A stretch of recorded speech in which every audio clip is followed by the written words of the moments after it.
já sabe quem eu sou. Agora é o plano de 4 anos que eu havia mencionado antes. Estou aqui com o meu caderninho. Basicamente, o plano de 4 anos se inicia assim. Primeiro passo do plano: congelamento de preços. Quando nós falamos de congelamento de preço, eu quero dizer parar de imprimir dinheiro. Se nós parássemos de imprimir dinheiro, os preços ficariam parados no último estágio que o dinheiro já estava sendo imprimido. Porque quanto mais moeda você tem, menos vale. Por isso que diamante é muito caro e, por exemplo, um pão é barato, porque tem mais. É assim que funciona a economia. Quanto mais escasso, mais caro. Então, vamos fazer o dinheiro ter mais valor, parando de imprimir mais. O segundo passo, basicamente, é esse daqui: construção de infraestrutura. Vamos fazer ônibus, metrô, trem, todo esse tipo de coisa fica mais barato. Vamos investir mais em trens, metrôs, todo tipo de transporte público, principalmente o público. Isso vai deixar o transporte público mais barato e mais usável, né? Melhor. O trabalhador, que você, provavelmente quem trabalha, sabe que pegar um ônibus às 6 da manhã para ir para o trabalho não é muito bom. Não é nada bom. Nem o metrô, por exemplo, em cidades cheias. Então, com melhores transportes, significa melhor qualidade de vida. O meu plano de 4 anos é especificamente focado em qualidade de vida. A Alemanha, por exemplo, fez um plano de 4 anos. Porém, a Alemanha, naquela época, estava desarmada e com a economia destruída. Então, eu estou pegando basicamente alguns exemplos de recuperação de economia destruída, congelamento de preços, essas coisas.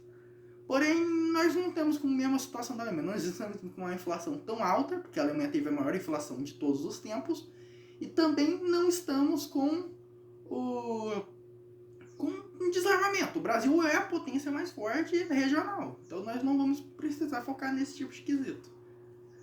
O quesito que eu quero focar é na economia, que no Brasil é horrível. Nossa economia não é das melhores. Nós exportamos muito e produzimos bastante, porém muito do que nós produzimos não retemos e não dá um lucro tão grande. Por mais que a maior parte do nosso lucro venha do agro. Meu segundo passo, terceiro passo, é incentivar a indústria e a reforma agrária. Não estou falando de reforma agrária daquela do MST, dos comunistas, dos socialistas, da propriedade cooperativa. Não estou falando de propriedade cooperativa, não estou falando de fazendeiro inquilino, eu estou falando de apropriação originária. Basicamente, vamos supor, você é uma pessoa qualquer, você tem um dinheiro, você tem tudo, porém você não tem terras. Ao invés de fazer como a propriedade cooperativa faz, que é chegar, ocupar até o fazendeiro ceder, fazer o seguinte: terras improdutivas, no quesito de, e não em terras improdutivas como o MST prega, terras inusáveis, terras que não estão sendo usadas, terras que não estão tendo uso. Por exemplo, vamos supor, um fazendeiro comprou um terreno, alguém comprou um terreno grande, com uma mata, não desmatou, não fez nada, deixou lá parado. Aquele terreno ele usa para caçar com a família, com os amigos, aluga para outras pessoas poderem caçar lá dentro. Isso é um terreno que está sendo usado, ele está gerando lucro. Está gerando algum lucro para a pessoa, para o país. Todo lucro, entenda, todo lucro que gera para você está gerando para o país. Está gerando emprego, está gerando lucro, está gerando tudo, basicamente. É assim que funciona a economia básica. Com isso, basicamente, vamos fazer isso. Que é fazer uso capião. Quem chegar lá, vamos supor, uma terra está parada em 10 anos. Você chega, a terra não está sendo usada. Não está sendo usada para caça, não está sendo usada para plantio, não está sendo usada para a agropecuária, não está sendo usada para nada. Aí você chega, por exemplo, tem um rio. Aquele rio passa na propriedade e tem um ponto. Você chega nesse ponto, constrói um moinho d'água, vai lá, coloca e faz um sistema de irrigação, faz plantações e pronto. Agora você produz. Por mais que seja agricultura familiar, isso ainda é uma produtividade. Agora, vamos resetar o cronômetro de 10 anos e aquele pedacinho de terra que você desenvolveu é teu. Quanto mais terra você desenvolver, mais terra você vai conseguir. Se você chegar, por exemplo, numa área parada gigantesca, você vai conseguir muita terra. Uma área pequena, você faz pouca terra. É proporcional ao quanto você faz. Isso é justo. Agora, e também temos o quesito: áreas preservativas e governo. Fazendas do governo, todo tipo de coisa que é do governo, também está dentro desse quesito. Então você pode ocupar não é a palavra certa. Não estamos ocupando, estamos avançando a terra, melhorando. Quando você melhora uma terra do governo que não está sendo usada, é tua. Entende? Então, e claro, não podemos fazer um crescimento desenfreado de fazendas. Isso gera desmatamento. Então, para diminuir, áreas preservativas. Nessas áreas é proibido qualquer tipo de construção ou qualquer coisa em escala de produção ou qualquer tipo de escala que faça menos do que uma agricultura familiar. Que, por exemplo, se você fazer uma horta, não vai desmatar. Agora, você fazer uma fazenda, vai desmatar. São dois quesitos bem diferentes. Então, essa é a reforma agrária.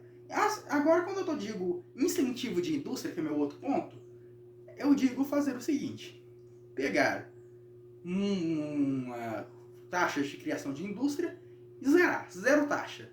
Fazer 5 anos de carência, 5 anos de carência de imposto para todas aquelas pessoas que quiserem criar indústria. Sem carência de imposto, com carência de imposto de renda, isso faria muito melhor, entendeu?